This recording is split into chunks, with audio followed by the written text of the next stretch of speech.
คดีธรรม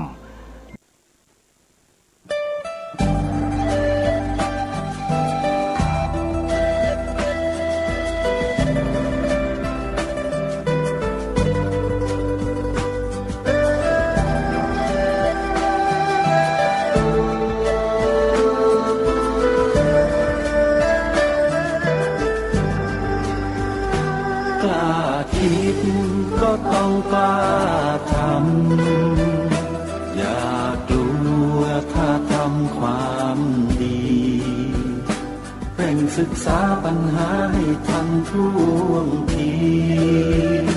เมืองไทยจะพัฒนากว่านี้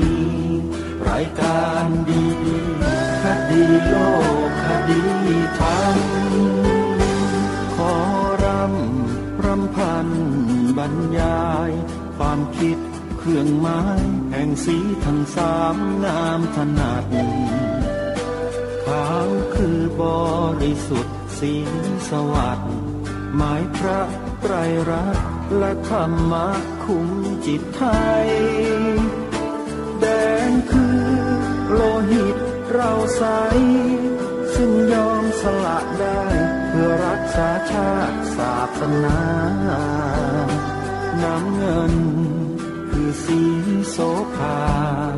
อันจอมประชาถ้าโปรดเป็นของส่วนองค์จับริ้วเข้าเป็นไตรรงค์จึงเป็นสีธงที่รักแห่งเราชาวไทยทหารอวตารนำไปยงยุทธวิชัยวิชิตก็ถูกเกียรติสยามประเทศไทยที่เจริญมั่นคงมาได้จนถึงทุกวันนี้มิได้เกิดขึ้นจากความหวาดกลัวอย่างคลาดเขลาแต่บรรพบุรุษไทยของเราทุกยุคทุกสมัยล้วนแต่มีความกล้าหาญและชาญฉลาดปกป้องเอกราชสร้างชาติให้เกิดความมั่นคงโดยมีธงแห่งพระไตรรัตน์เป็นเครื่องนำชัยจึงเป็นที่มาที่ไปของรายการคดีโลกคดีธรรม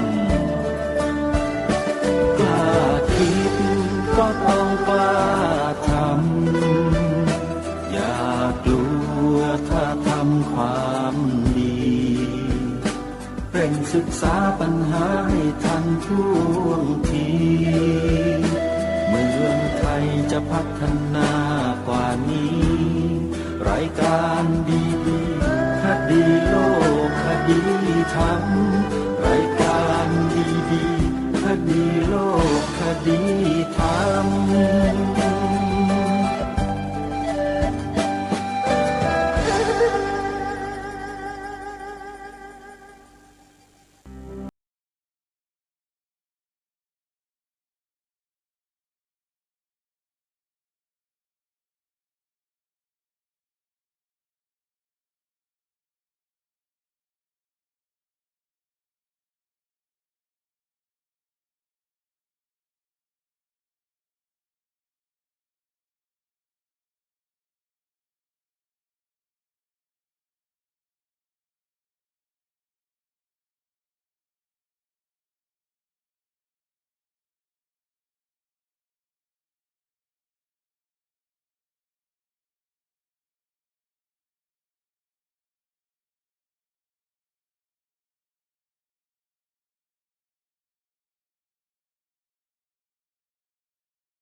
รายการ